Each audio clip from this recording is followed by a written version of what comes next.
everybody. Welcome to Lady Vibe, The podcast for Better Well-Being. this is your host, Dr. Ning. And I'm your host, Rachel. Today we have the privilege of speaking to our fitness and health expert, Jennifer Sherman, again. So thank you, Jen, for coming to our studio again. Thank you so much for having me. During last episode, we talked about nutrition and how to eat to stay healthy. So this episode, we want to continue the path to discuss about fitness, like how to exercise so that you can must have beautiful arms like Jen's arm. Yeah, I'm particularly excited to talk to you, Jen. I was one of the first Zumba instructors in the state of Texas, and I had a fitness startup that brought African dance fitness to the U.S. And so I love that there's just so much that goes into fitness for each person based on sort of their fitness goals. So I'd love to hear from you, a little bit about, the classes you teach and those that you've seen have given people the best results. Absolutely. It's my favorite topic. I live, eat, sleep, everything, work out, lifting weights, and I've really been a physical kid I've been a physical person since I was a child. So I was fortunate enough to always be have an athletic mindset. So very lucky about that. I love it. So yeah, let's hear a little bit about, so now, what do your clients, do you do weight training with them? Do you sort of teach them strength training? Do you kind of recommend a balance of cardio versus strength training? Absolutely. So I started actually personal training people after teaching aerobics for a long time. I taught spin, I taught Pilates, yoga, build your booty, ab workouts, name it. I was there teaching it. I tried it all. Build your booty. Right. I love it all. And I will say, now that I'm 40, I will 100% always promote just lifting weights. And lift heavy stuff, period. Mm-hmm. Lift heavy. We need that as women. As women over the age of 30, we start losing our muscle mass. If you have any pregnancies, you also lose your muscle mass. But muscle is so valuable. It's what keeps our metabolism going strong. So I want women to feel empowered as they age. I want them not to be afraid of falling and breaking a hip. So lifting weights is probably the most important thing any woman can do for her longevity and health. Yeah, so I have been wanting to do weightlifting for a while, but I don't know where to start. Like I have dumbbells at home. I try it sometimes, but I feel like I still have not gotten the kind of the cue how to start effectively. Yeah. So I touched on it a little bit in our first podcast together, but it's those tiny habits. Mm-hmm. And the biggest thing I want to get across is start small. We really only need to be at the gym twice a week. You don't need to wake up and say every day I'm going to the gym and I'm going to be exhausted and lift really heavy and just wreck your body. That's not going to serve you in the end. Even if going to the gym to lift total body one day a week is all you can do right now, we already see benefits from that. You will see muscle gain going twice a week. That's it. That's all you need. Do you need a lot of time in the gym? You don't need that much time. So to start, be kind to yourself. Give yourself 30 minutes twice a week to dedicate time to lifting weights. Dumbbells in your house might work. Going to the gym and watching what other people do and trying to copy that might work also. But slowing down and picking up heavy weight for you is the most valuable thing you can do. So how much weight should I start with? Like, do I start with 10 pounds, 20 pounds, 30 pounds? That's a great question because your heavy is different than my heavy. It's different than Rachel's heavy. Right. So great question. What I tell my clients is if you can do 20 repetitions at that weight, it's too light. Okay. You want to pick something up that's going to be challenging by the time you get to 10. It's going to be really hard to try to get to 12. And you might stick to that weight for 2-3 weeks, and then you try to challenge yourself and get a little bit heavier. Interesting. So this idea of, low impact muscle building through the weights seems to be sort of this pervasive theme I've heard lately. What are your thoughts on kind of that balance for somebody that's trying to, let's just call it lose weight, but also build muscle? Should they still be doing cardio? And if so, what kind? So the first thing you want to do, and when I have clients, and let's face it, every woman always says, I want to lose fat and build muscle. Sure. You can do both things at the same time, and if you are very precise. So instead of jumping into extreme science and history of exercise and cardio, what I try to have women do is focus on the weight training. The more muscle you build, the more your body composition actually changes. Your scale might not change, but the way you feel in your jeans, the way you look in your shirt, that changes. And it Sure. also helps your health and well-being, and you feel better. I believe in cardio, but I think it's been taken to an extreme. Yeah. So I also know that, again, women in their 40s, what happens is a lot of times we have children, we have careers, we don't sleep very well because our hormones are changing, we might have a spouse, we have all kinds of stressors in our life. And what ends up happening, if you add too many physical stressors, weightlifting and then high intensity cardio, you're stressing your body out so much that your body actually holds on to the fat. It's not going to burn it. Right. So you're doing the opposite of what you want to do, which is why the women I work with, I usually say, slow down. Let's just go for some walks, be kind to your body, and let's slow down on the weightlifting. Take out the HIIT training for a while, add it in every once in a while if you love it, but just go for a walk, enjoy your day, manage your stress, and build the muscle, because that's going to burn more fat in the long run. Right. And then once you have more muscle and less fat, then you have faster metabolism, right? I guess the motivation for me, like I can eat a little bit more. Absolutely. Can I get a donut up in here? I can't tell you, I am not choosing the donut, but I can't tell you how many times I go out to dinner with all my girlfriends, and I will finish my entire plate of food. I will love it. And I you're will still the enjoy it. skinniest. And maybe not the skinniest, but I feel great. Yeah. I feel strong. Yeah. I can carry my groceries. I can put my luggage over my head and put it in the overhead compartment. There are certain things in life that I want to continue to be able to do. And I love food. I love eating. So I want my meals to be big. Yeah. Because it makes me happy. It makes me so I'm going to slow down. I'm going to lift weights and try to put on the muscle. Yeah.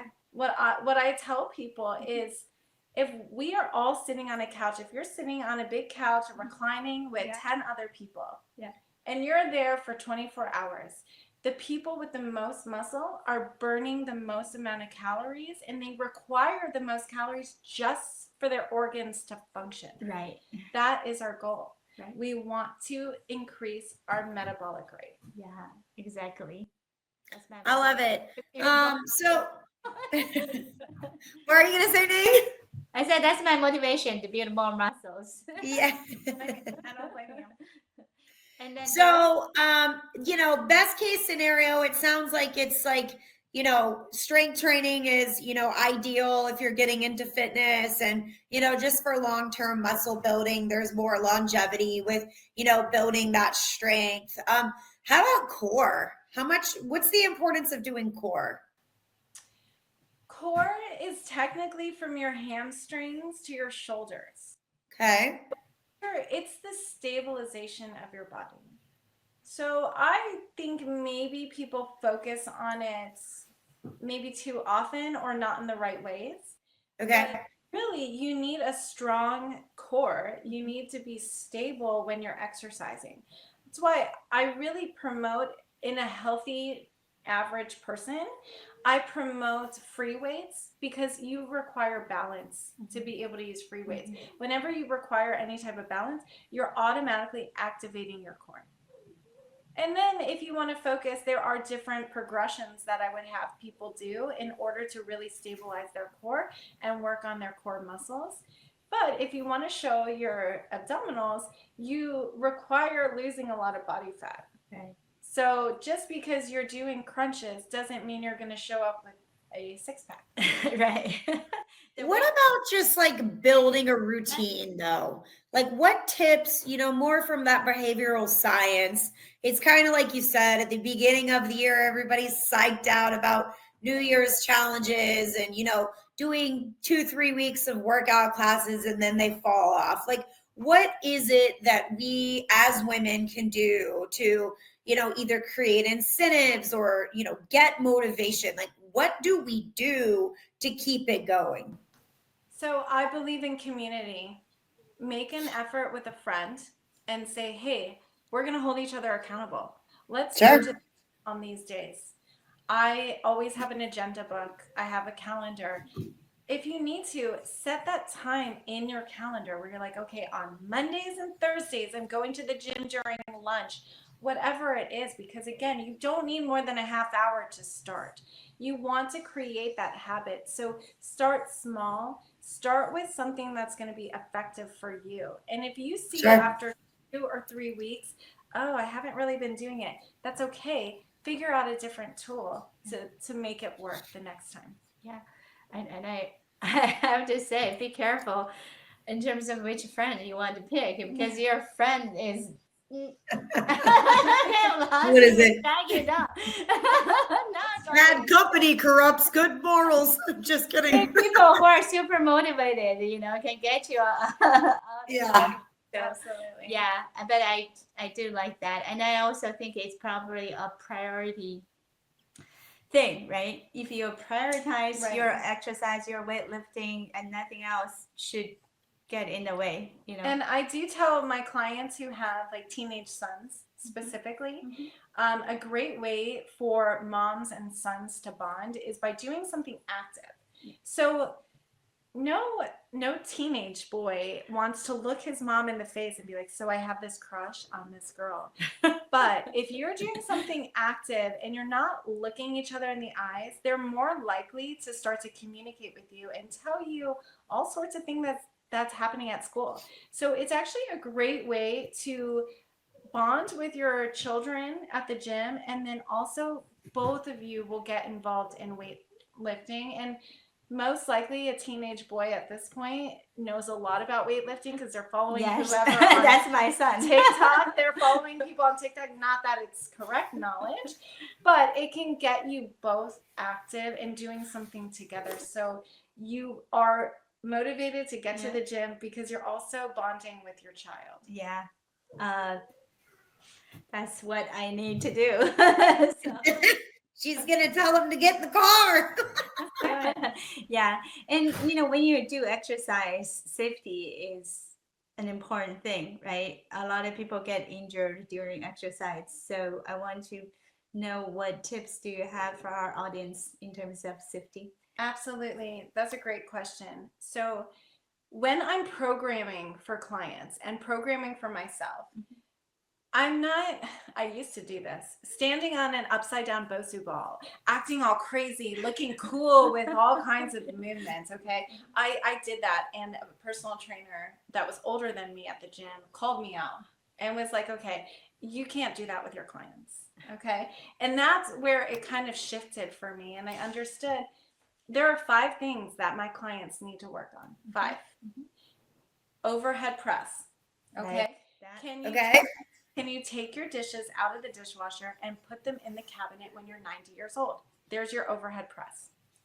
Then a push up, a push press. Okay, so chest. Right.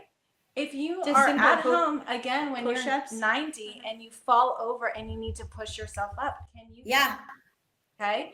Then there's the pull, our back muscles. Yeah.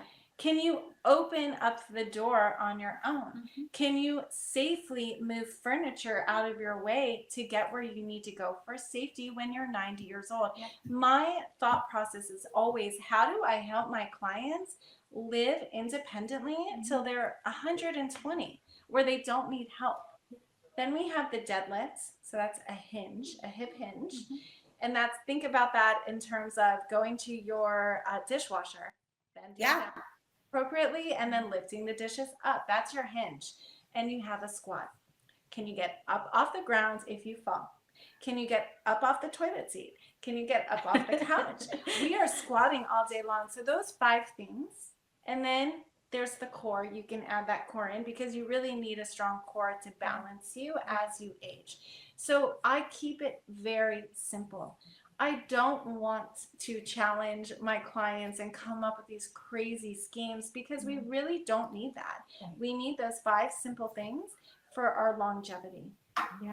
You make me laugh because of the squatting thing that triggered that thought, because there is a type of squat called Asian squat. So not a lot of American people can do it. Like you really squat. Yeah. So because in Asian routine, like in our daily life, we do that. Some places people eat while squatting. Right. Like, so we get used to it. And here, like, right, you sit on the toilet instead Right. of squatting. Like, That's right. so That type of squat is very important for your hips. right. And my husband will brush his teeth for 2 minutes in that squat every single day, Wow. twice a day, so that he can keep that movement. Yeah. I do squatting when I walk Koa. So That's when great. Koa, check out a place and try to sniff around, I squat. That's great. And people I love look at it. me like crazy. Like, Just right. Just right.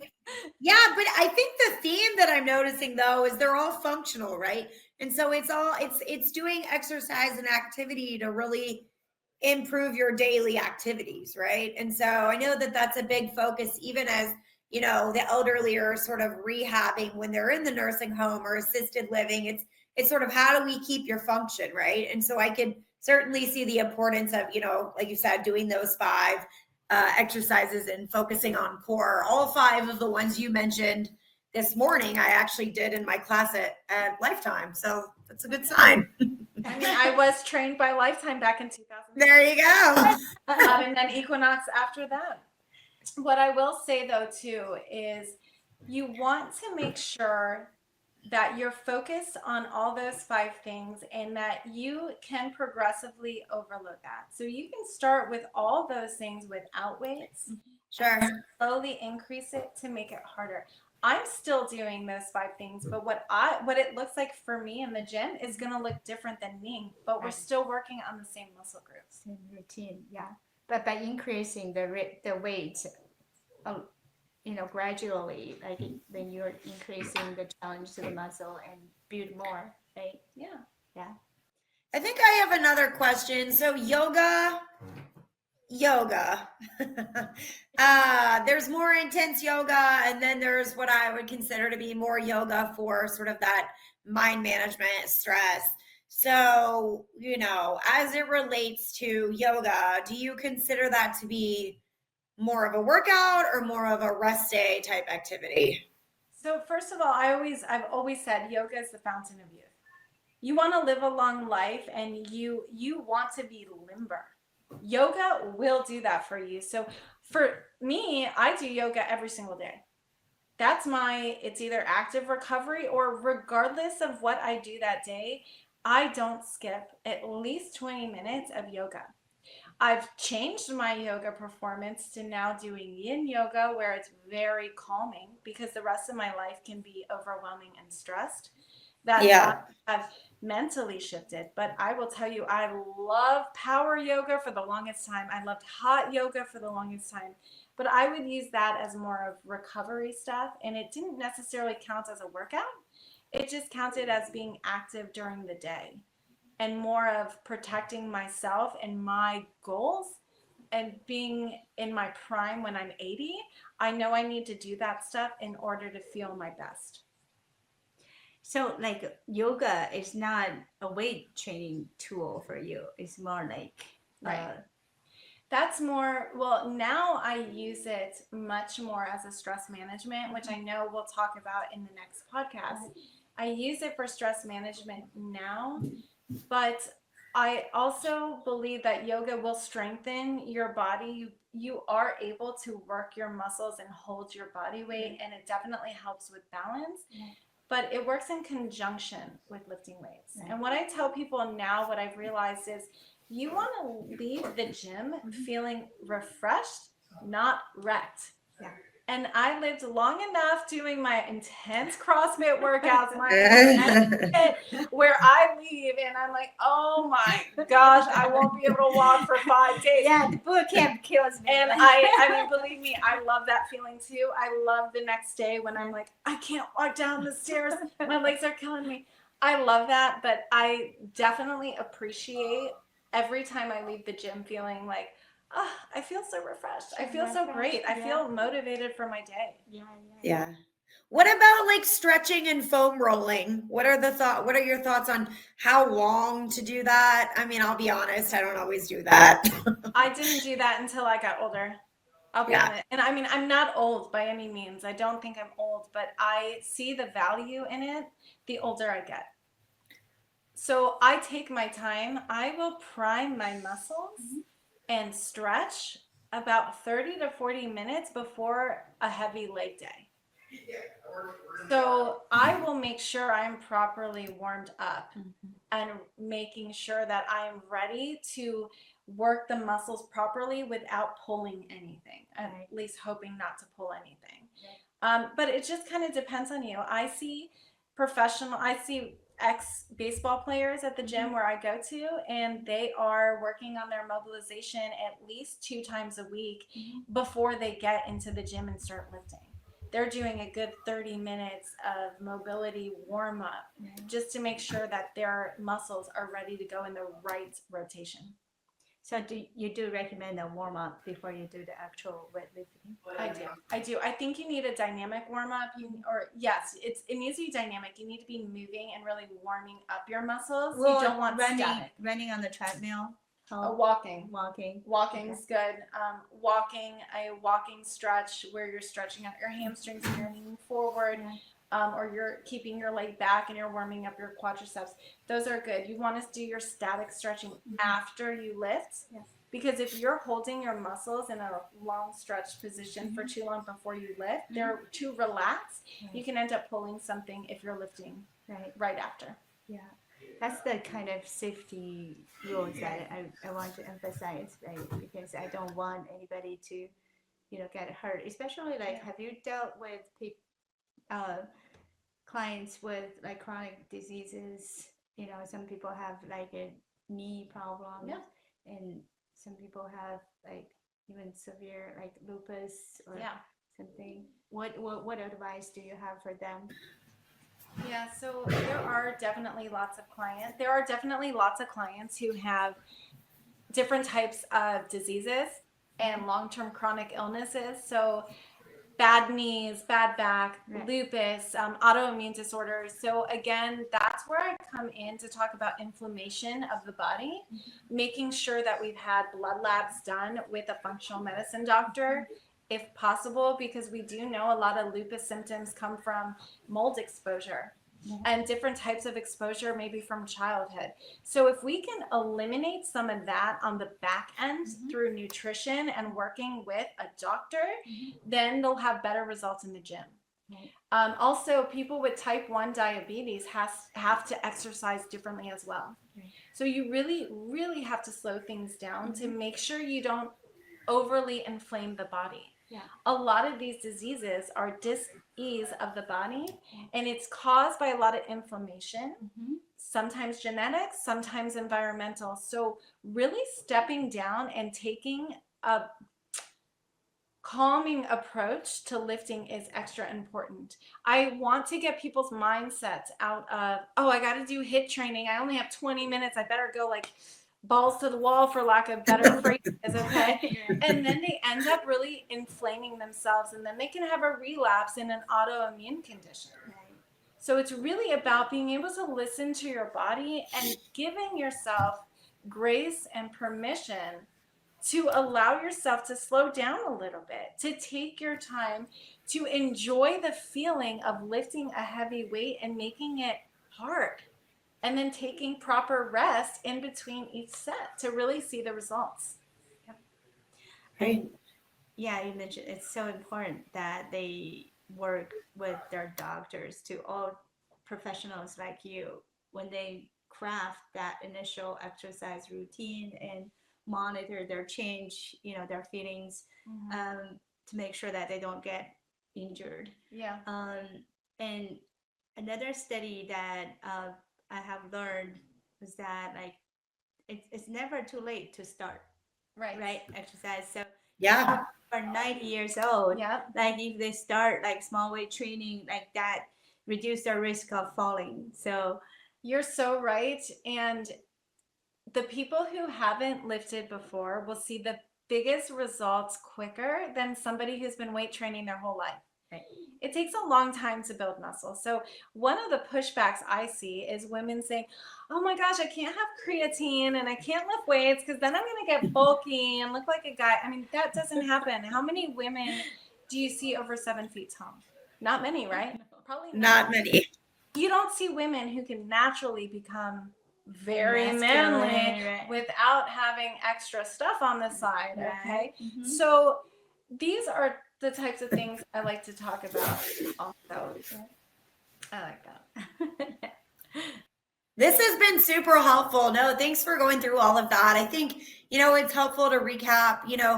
For me, the biggest takeaways have been, really focused on like that balance of, making sure you're fueling your body, as we talked about in our last episode, and then making sure that, you're really focusing on building muscle and taking breaks, right?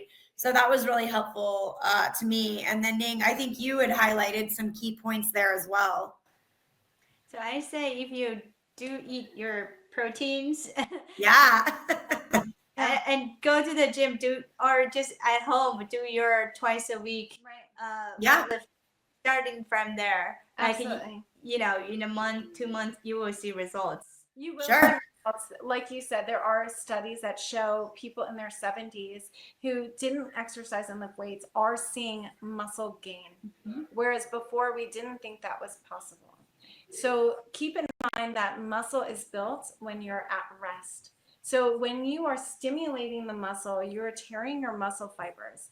You require rest and fuel to build the fibers back up, to understand that they need to get stronger with the next time that you lift. So proper rest and eating is absolutely essential. It'll get you to your results faster. Can you see results eventually? Probably, but we want to see it faster. So you've got to be smart about your programming. Absolutely. So if Great. you have, our audiences, if you have any additional questions for Jennifer, please comment or send us a message, and I will make sure that your questions are being addressed in future episodes. So thank you so much. Thank you. Thanks for having me. Thank you, Jennifer. Thank you, everyone. Have a great week. Bye for now.